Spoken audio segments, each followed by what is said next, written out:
From the New York Times, it's The Headlines. I'm Tracy Mumford. Today's Friday, September 19th. Here's what we're covering.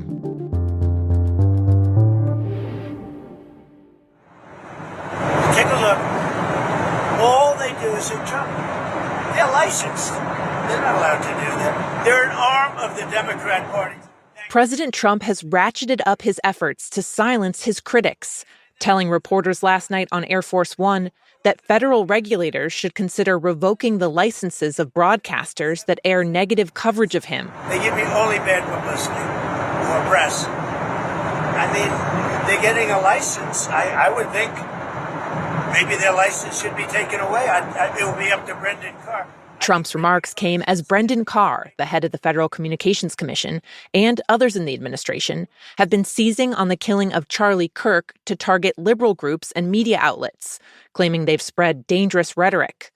Earlier this week, under pressure from Carr, some ABC affiliates dropped Jimmy Kimmel's late-night show over his comments about the MAGA movement and the suspect in Kirk's assassination. ABC then announced it was pausing Kimmel's program indefinitely. You suggested this could be the start. Can you tell me more? Yeah, I don't think this is the last shoe to drop. This is a massive shift that's taking place in the media ecosystem, and I think the consequences are going to continue to flow. Moving forward, Carr has said that he's ready to invoke a rarely used FCC standard known as public interest to potentially strip licenses from networks which, in the administration's view, have a liberal bias that does not serve the public. If the FCC does do that, it would almost certainly face First Amendment challenges. The escalating effort by Trump and his team to go after critics is a stark 180 from his campaign promises to wipe out so-called cancel culture. Never again will the immense power of the state be weaponized to persecute political opponents. In his inaugural address, Trump said he would, quote, stop all government censorship and bring back free speech to America. Meanwhile, welcome one and all to The Late Show. I'm your host, Stephen Colbert. But tonight, we are all Jimmy Kimmel.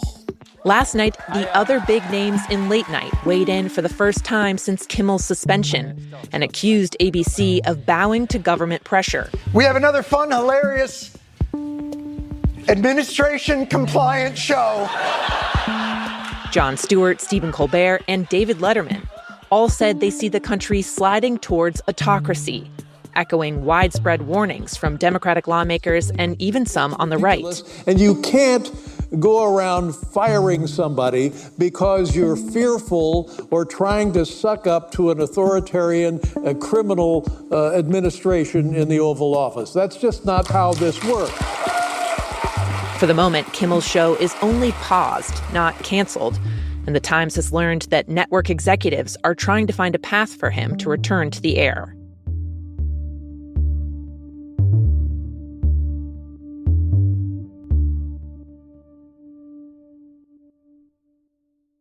At the Centers for Disease Control and Prevention yesterday, a meeting of an advisory panel on vaccines devolved into confusion.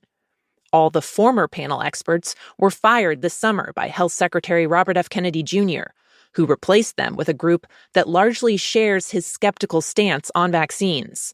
A handful of them were only announced this week, and in a sign of how hastily everything's been put together, many of them needed explanations on how the meetings go and the design of scientific studies.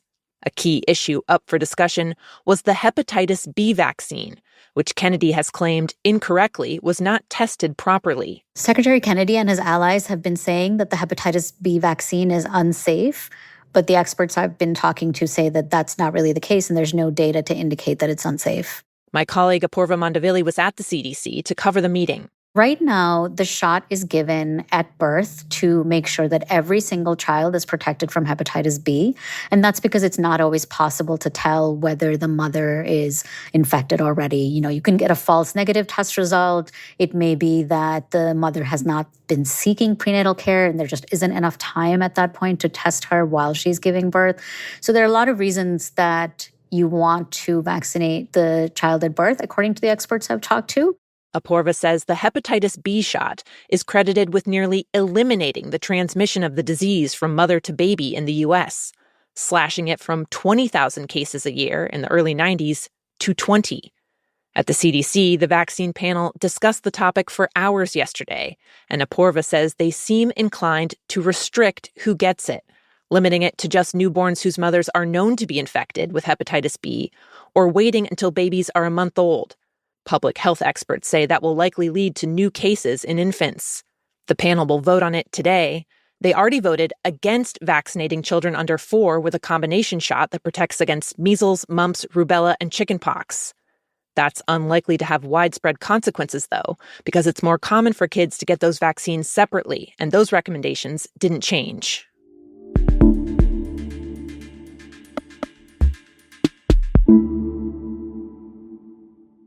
In Silicon Valley, the Times has been looking into what Elon Musk has been doing since he stepped back from his role in the federal government. And my colleagues have found that in the past few months, Musk has gone all in on his artificial intelligence startup, xAI, working in frenzied all-day spurts at the company's offices in Palo Alto, sometimes even sleeping there. He's leading an aggressive push to try and get xAI to catch up with its competitors. The company says its chatbot, Grok, has about 64 million monthly users, compared to the roughly 700 million people who use ChatGPT every week. But according to people the Times talked with who are familiar with the company's work recently, things have been a little chaotic, with a flurry of staff turnover and some embarrassing public stumbles. For example, after Musk criticized the chatbot for being too woke, an engineer scrambled to change the code, which caused Grok to start randomly bringing up claims about genocide in South Africa. The company fixed that, but later Musk installed new deputies who pushed to make Grok's responses edgier, hoping that would make its answers go viral. That also ended in a PR crisis after Grok started spewing anti-Semitic remarks and referring to itself as Mecca Hitler. In a rare company-wide meeting this week, Musk told his employees that he wants them to keep pushing forward on the chatbot technology, while also previewing plans to build a Microsoft competitor he's calling Macro Hard. Musk's intense focus on xAI has raised questions about how much time he's spending on his other companies, including Tesla, where investors have been concerned that his lack of focus is hurting the company. This week, he tried to reassure anyone nervous about that, writing on X, quote, "Daddy is very much home."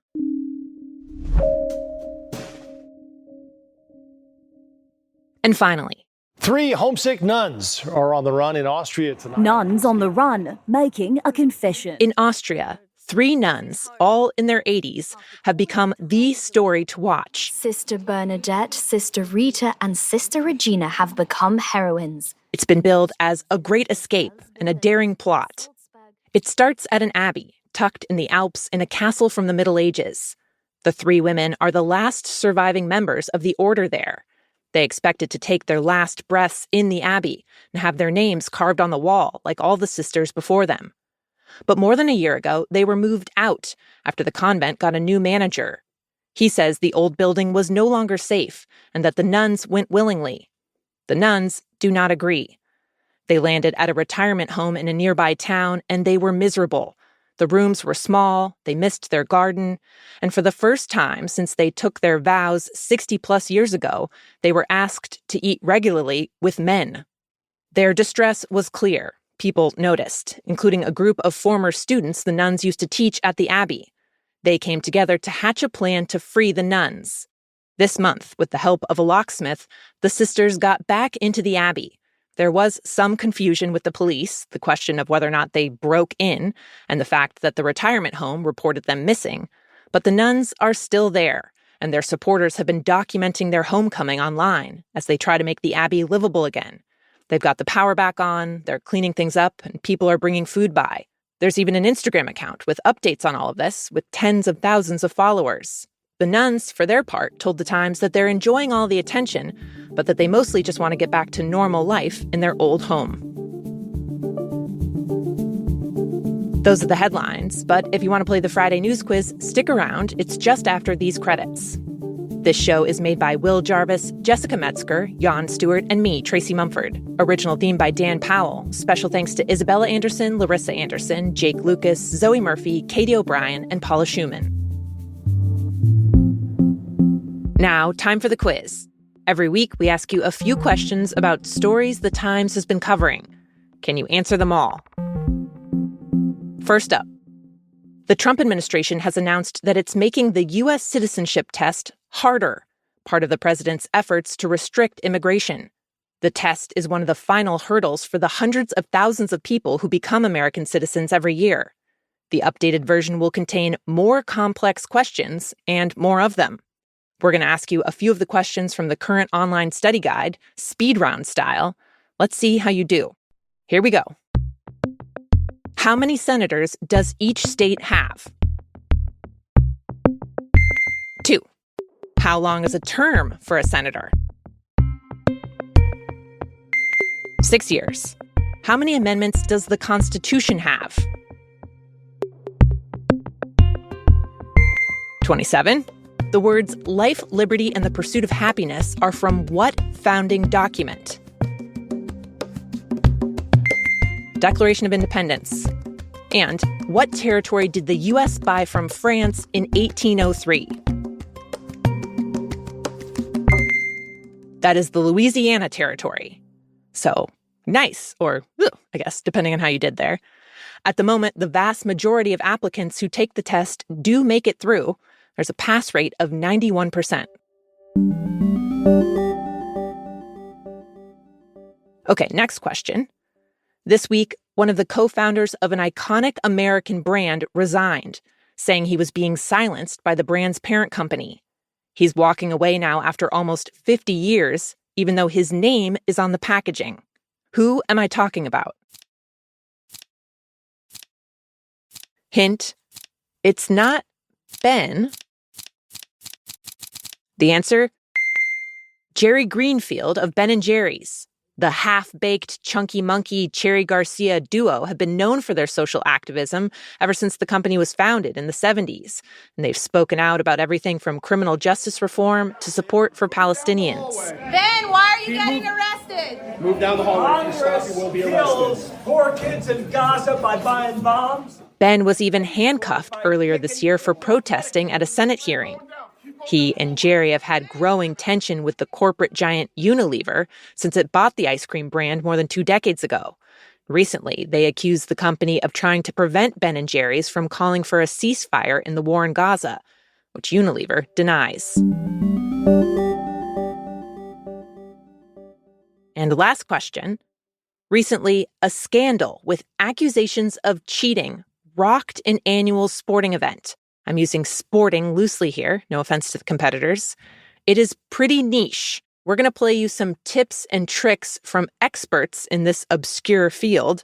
See if you can guess what it is. Weather's beautiful today. There's not much wind, so let's see what we can do. Got a really good spot to hold on right here. You can put a lot of spin on it. I'm going to stand sideways and sling it down low, so my release is low and spinning. The rough, bumpy side, that'll be facing up. What is this competition? The answer? Each gentleman choose 1 stone. Rock skimming. 1 stone each, very simple. Furthest wins. This year, hundreds of contestants gathered for the annual World Stone Skimming Championships.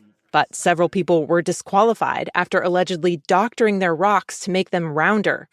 The rules say only stones that were naturally formed can be used, and you have to find them yourself on the Scottish island where the competition takes place. One quick clarification that I just had to learn: do not call this event rock skipping. That is an entirely different sport where you go for the most possible skips across the water. Rock skimming is all about distance, seeing how far you can get the rock to go. A frequent winner of the competition told The Times, quote, "It's a really useless life skill, but I seem to have it."